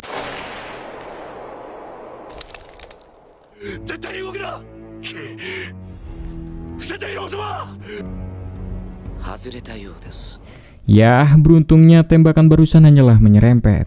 Ogata di sini berniat membunuh Tanigaki karena tahu Tanigaki berbohong. Lagian orang jujur dan nasionalis seperti Tanigaki tak akan setuju dengan langkah pengkhianatan yang dilakukan oleh Letnan Tsurumi. Tanigaki di sini tahu dia masih diincar, namun ia bingung bagaimana menghadapi penembak jitu tanpa senjata karena pelatuk senapannya diambil oleh Ogata. Tanigaki yakin Ogata dan Nikaido mendukung pengkhianatan yang dilakukan oleh Letnan Tsurumi. Kalau sudah begini berarti mereka bukan lagi Divisi 7, yang berarti mereka adalah musuh negara. Sementara itu Sugimoto dan yang lainnya singgah di kafe dan tak sengaja mereka didatangi kakek tua yang mengaku rindu pada cucunya ketika melihat Ashirpa. Jelas Shiraishi di sini langsung menyadari jika orang ini adalah Hijikata. Sosok itu bertanya pada Sugimoto siapa namanya. Mengetahui dia anak Ainu, kakek itu menanyakan siapa nama Jepangnya. Umumnya suku Ainu mempunyai nama Jepang. Sayangnya perihal itu Sugimoto tak tahu sama sekali. Dirasa cukup, Hijikata lekas pergi dan berbisik pada Shiraishi untuk membuat salinan tato Henmikazuo.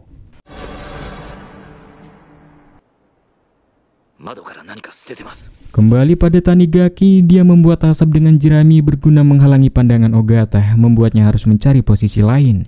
Di gubuk, sang nenek melubangi dinding untuk Tanigaki keluar dan memohon pada dewa untuk melindungi cucunya ini, Tanigaki. Bersama Nozomu yang menangis karena akan ditinggal, dia memberikan senapan milik Nihei pemburu sebelumnya. Menyadari mereka ditipu, Ogata yakin Tanigaki tak bisa kabur jauh dengan kaki terluka seperti itu.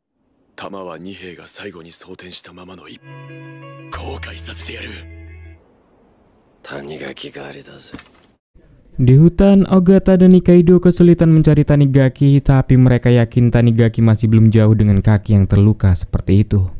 Sementara itu Tanigaki dia sedang bersembunyi dan yakin mereka berdua tak tahu jika dia mempunyai senapan. Walau begitu, senapannya hanya mempunyai 1 peluru. Dia tak mungkin membunuh mereka berdua sekaligus. Kemudian Tanigaki yang melihat jejak kaki beruang mulai mengikuti jejak itu agar pergerakannya tak diketahui mereka. Menjelang malam, Tanigaki menemukan bangkai hewan. Dugaan itu adalah makanan milik beruang yang sengaja ditimbun dan akan kembali lagi kapanpun. Keesokan paginya, mereka berdua menemukan asap yang ternyata berasal dari api di dekat bangkai rusa. Ogata meminta Nikaido memeriksanya ke sana, dia akan melindungi dari sini. Nikaido memberi sinyal jika tak ada siapapun di sana. Namun Ogata yakin itu adalah jebakan dari Tanigaki. Bersama Nikaido yang lengah, tiba-tiba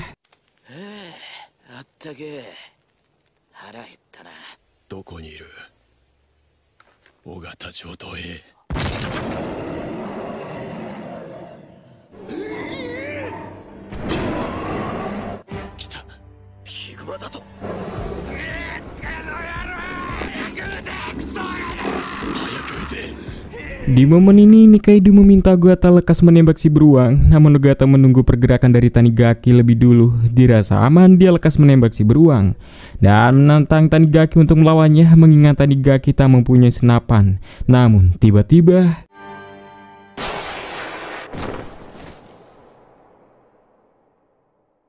ya, Tanigaki berhasil menembak Ogata dan tak lama kemudian datang Mishima, anggota Divisi 7. Dia mengaku aslinya sudah lama mengawasi mereka berdua karena mereka berdua diisukan berkhianat pada Letnan Tsurumi kabur dari tugas, dan tak menyangka Tanigaki berhasil membunuh mereka. Namun tiba-tiba Mishima tertembak oleh Ogata yang ternyata masih hidup karena tembakan sebelumnya barusan mengenai teropong. Ogata harus membunuh Tanigaki sebelum Letnan Tsurumi datang. Namun sayangnya Letnan dan pasukannya dengan cepat menyusul, membuat Ogata terpaksa menyerang kemudian melarikan diri.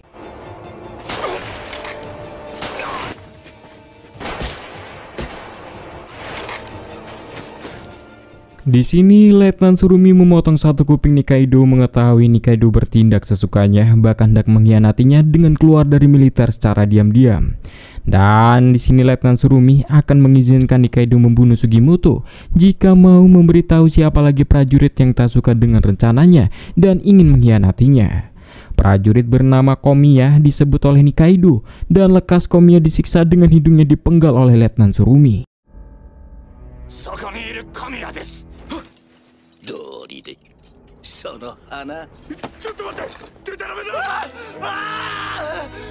Diketahui kini Sugimoto memiliki 5 tato dan Letnan Tsurumi kemungkinan hanya memiliki 1 tato yang kemarin dilihat oleh Shiraishi. Pesaing lainnya adalah Hijikata yang rumornya merekrut tahanan lain mungkin mempunyai banyak tato, dan penasaran orang seperti apa dia. Shiraishi memberitahu jika Hijikata adalah tahanan berjiwa muda, bahkan seseorang tak menyadari jika dia sudah berumur lebih dari 70 tahun. Singkatnya, mereka akan mencari ikan hunchan untuk disantap, dan Ashirapa meminta Shiraishi berhati-hati. Konon katanya ada ikan hunchan besar yang mampu menelan seekor beruang. Hingga Shiraishi yang tercebur, ikan raksasa itu benar-benar muncul.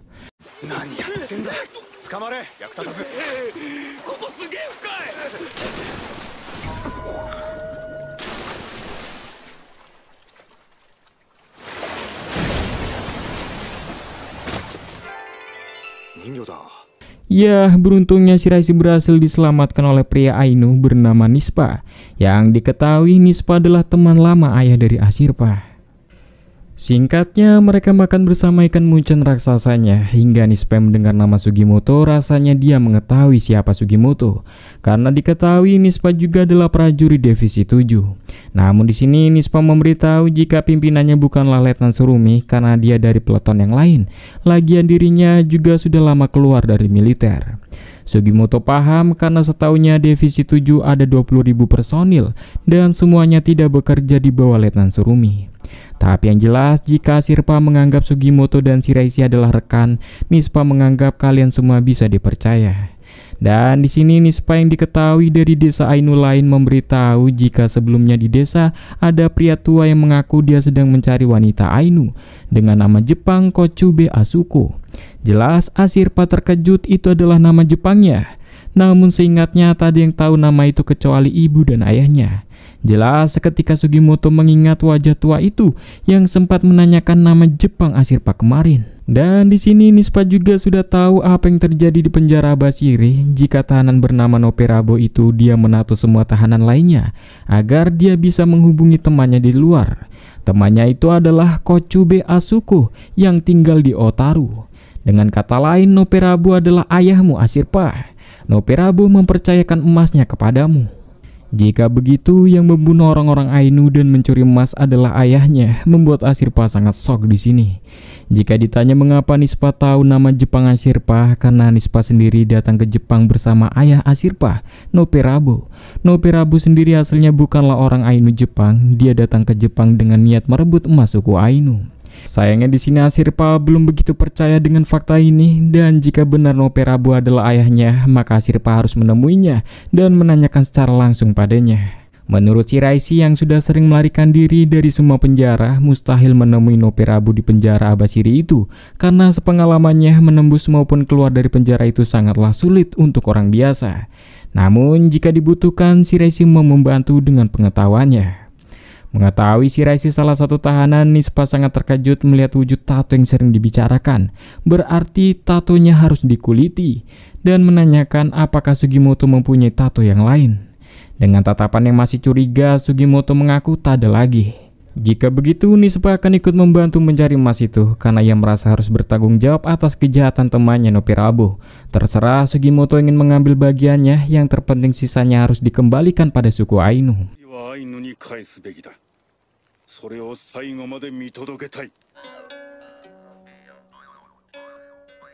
Singkatnya di desa, mereka sepakat akan pergi ke penjara Abashiri dengan dibantu arahan rute dari Tanigaki.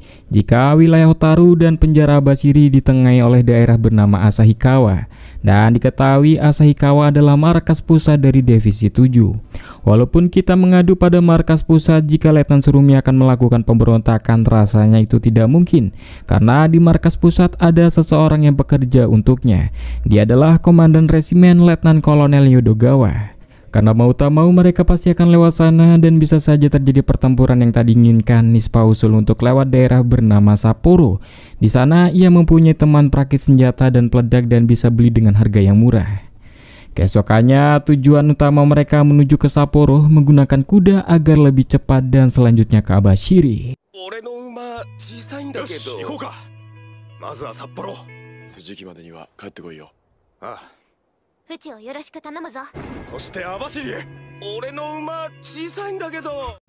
Kemudian scene berpindah di sebuah hotel di mana ada salah satu tahanan bertato yang baru saja dihabisi oleh seorang wanita. Sementara itu Sugimoto dan yang lainnya sudah mendapatkan peledak yang mereka cari dan Shiraishi menanyakan adakah penginapan di kota ini. Penjual senjata itu merekomendasikan hotel di dekat sini, namanya adalah Hotel Dunia Sapporo. Di sini Ushiama yang juga ada di kota ini lebih dulu datang untuk menginap, yang nyatanya pemilik hotel bernama Kano ini diam-diam mengenal Ushiama dan masih bingung Ushiama mengenali dirinya atau tidak. Mengetahui pemilik hotel seorang janda, Ushiama ingin sekali tidur semalam dengan Kano ini. Sayangnya ada tamu yang datang yang ternyata itu adalah Shiraishi dan yang lainnya. Untuk kedua kalinya Kano mengenal Shiraishi, namun sepertinya Shiraishi tak mengenal siapa Kano. Malah ia sangat terpesona dengan Kano. Diketahui denah hotel ini berliku-liku seperti labirin karena baru saja dirombak, yang kemudian mereka dihantarkan ke kamar mereka. Di atas plafon, Kano yang mengawasi tak menyangka dia bertemu dengan kawan lama sekaligus di hotelnya. Diketahui Kano adalah seorang tahanan juga yang sudah lama merombak dirinya hingga tak dikenali. Diketahui Kano terobsesi menjadi awet muda dengan cara mengkonsumsi anggota tubuh orang lain yang dia anggap indah. Dan untuk sekarang dia mengincar titiknya Ushiama yang kuat agar dia menjadi manusia yang sempurna. Dan berencana membuat Ushiama pingsan dengan gas bius. Hingga kemudian Kano terus diikuti Shiraishi yang ingin mengajaknya berbincang, yang tak lama kemudian Shiraishi kehilangan jejak dan tak sengaja kejepit pintu saat Ushiama keluar.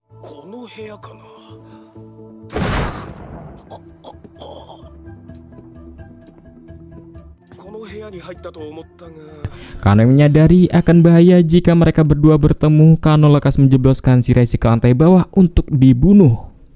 Shiraishi yang jatuh ke lantai bawah, beruntungnya dia mempunyai korek api untuk penerangan. Sementara itu Kano yang akan menyusul ke bawah dihentikan Ushiama, yang ternyata Ushiama tak tahan ingin tidur bersama dengan Kano.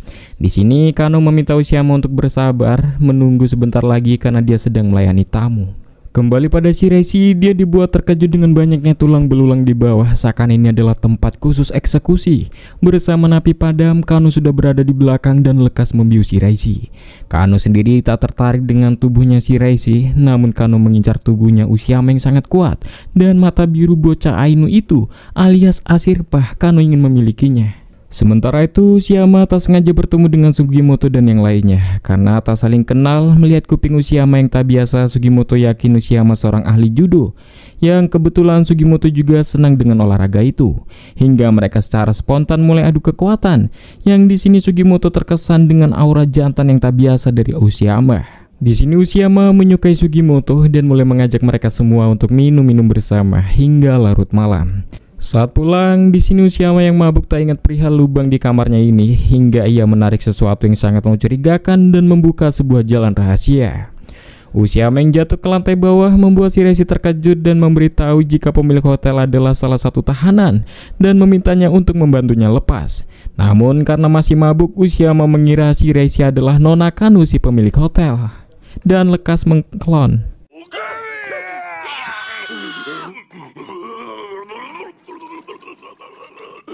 Saat setengah sadar, Shiraishi memberitahu Ushiama jika Nona pemilik hotel ini adalah tahanan bertatuh sama seperti kita.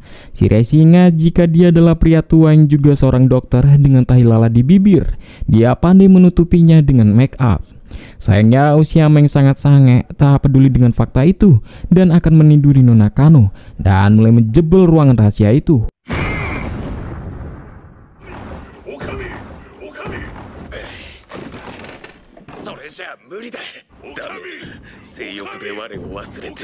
Sementara itu, Kano sendiri mulai mendatangi Asirpa yang sudah tertidur untuk mengincar mata birunya. Namun, tiba-tiba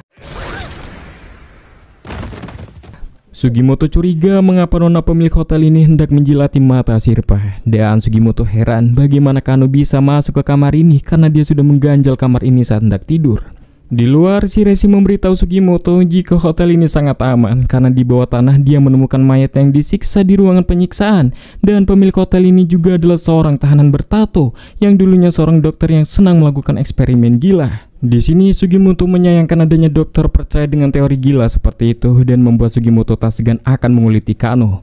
Karena ketahuan, Kano lekas membuat pengalihan untuk kabur hingga membuatnya tak sengaja bertemu dengan Ushiama.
ルコール。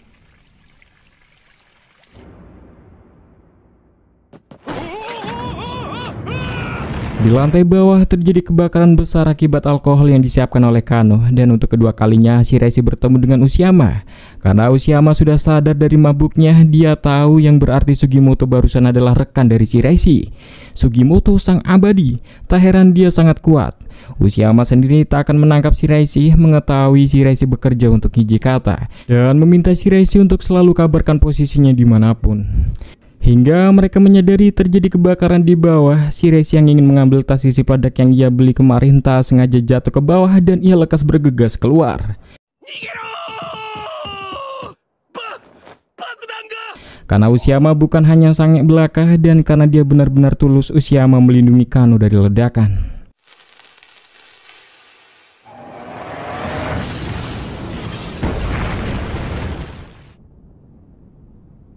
Singkatnya, Sugimoto dan yang lainnya selamat dan mereka harus bergegas pergi sebelum polisi dan yang lainnya melihat mereka. Dan berharap Usuyama yang tak terkalahkan itu ikut lenyap bersama ledakan itu. Dan kini harus bergegas menuju penjara Abashiri esok. Namun keesokan paginya, nyatanya mereka masih selamat. Sementara itu, Hijikata dan Nagakura berada di kota bernama Barato, 40 km dari kota Otaru, di mana Hijikata baru saja diserang oleh sekelompok orang yang dikenal dari klan Hidoro. Yamamoto, tukang cukur di sana, bercerita ya tak heran klan Hidoro senang mengganggu karena dari dulu kota Barato memang dikuasai klan Hidoro. Hingga salah satu anggota bernama Kusuda membangun tempat perjudian di kota ini, anggota klan itu saling membunuh satu sama lain. Pelanggannya yang sedang dicukur ternyata adalah prajurit Ogata ini. Dia menanyakan pada Yamamoto apakah dia pernah melihat seseorang dengan tato yang aneh, namun bukan seorang Yakuza. Di sisi lain, karena Shiraishi terpaksa bekerja untuk Hijikata secara diam-diam, Shiraishi memberikan salinan tato tahanan Henmi yang kemarin didapat pada Usuyama. Jelas Usuyama heran orang pai seperti Shiraishi bisa menyalin tatonya dari Sugimoto. Kemudian Usuyama mengajak Shiraishi menemui Kano yang ternyata masih hidup. Diketahui Usuyama menolong Kano bukan karena cinta, melainkan dia butuh informasi dari Kano. Singkatnya, Sugimoto masih berada di reruntuhan hotel itu bermaksud mencari jasad Usuyama dan Kano yang dikira sudah tewas tertimpa reruntuhan. Bermaksud ingin menguliti tato mereka. Bersamaan tiba-tiba Shiraishi muncul. Karena bahan peledak mereka sudah tidak ada, mereka membutuhkan uang dan mereka mulai berburu untuk dijual. Selanjutnya, mereka akan menginap di salah satu desa Ainu terdekat yang kebetulan ada adik dari nenek Ashirpa. Di sini, beliau bercerita kebetulan dia juga kemarin kedatangan orang aneh yang bisa meramal masa depan dan masa lalu. Namanya adalah Inkarmat. Yang spontan di sini Shiraishi lekas mengenalkan dirinya dan statusnya yang single. Inkarmat sudah tahu sebelum diberitahu jika mereka semua pasti datang dari Otaru kan, dan tujuan kalian ingin mencari seseorang atau sesuatu kan? Inkarmat memperkenalkan dirinya bahwa dia adalah seorang peramal sembari mengeluarkan media ramalannya yaitu dari tengkorak rubah. Inkarmat akan meramalkan nasib dari tujuan mereka semua nanti.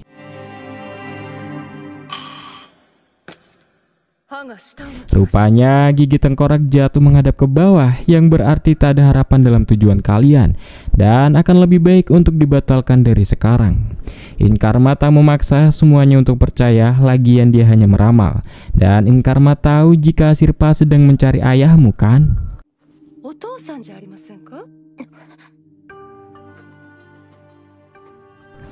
Keesokan paginya, Ashirpa mengetahui Shiraishi menghilang dan rasanya Nispa tahu kemana perginya dia. Di pacuan kuda, Shiraishi meminta Inkarmat untuk membuatnya menjadi kaya dengan cara membantunya meramalkan dalam judi taruhan pacu kuda ini. Menurut ramalannya, kuda nomor 4 akan menang dan agar lebih manjur lagi, Inkarmat meminta Shiraishi membeli jimat keberuntungan ini juga. Begitu seterusnya.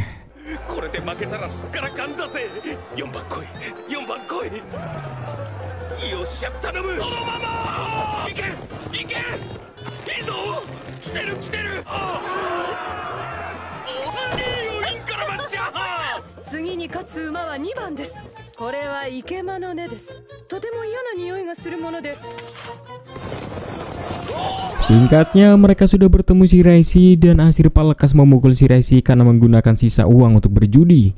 karena judi hanya akan membuat menyesal pada akhirnya, dan memintanya jangan mudah ditipu wanita peramal sepertinya. Namun sayang, Shiraishi tak mau mendengarkan dan lanjut berjudi. Nispa yang tak sengaja menemukan topi joki kuda dikira seorang joki. Mereka juga ragu Nispa seorang joki dan menanyakan apakah Nispa bisa menunggang kuda karena joki asli mereka kabur meninggalkan pertandingan. Kata mereka jika joki asli mereka kabur karena diperintahkan kalah oleh pemilik kuda yang diketahui pemiliknya adalah seorang bos Yakuza.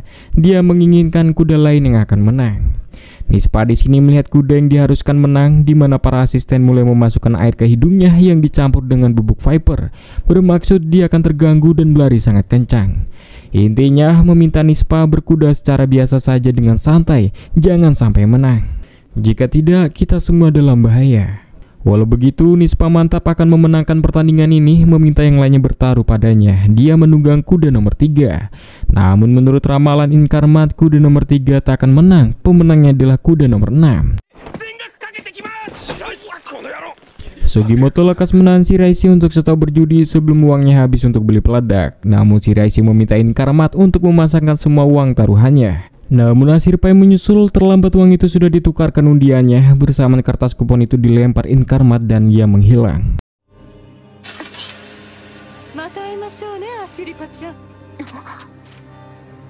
Di sini Nispa diberitahu jika nama kuda yang ia tunggangi adalah Repuh, meminta Nispa untuk jangan menang karena yang menang adalah kuda nomor 6. Jika tidak, kita semua akan mati. Sayangnya Nispa tak peduli. 行こうか、レップ。6番頼んだぞ。負けた。ヒロラン家が出遅れちまった。そうね、やっぱり。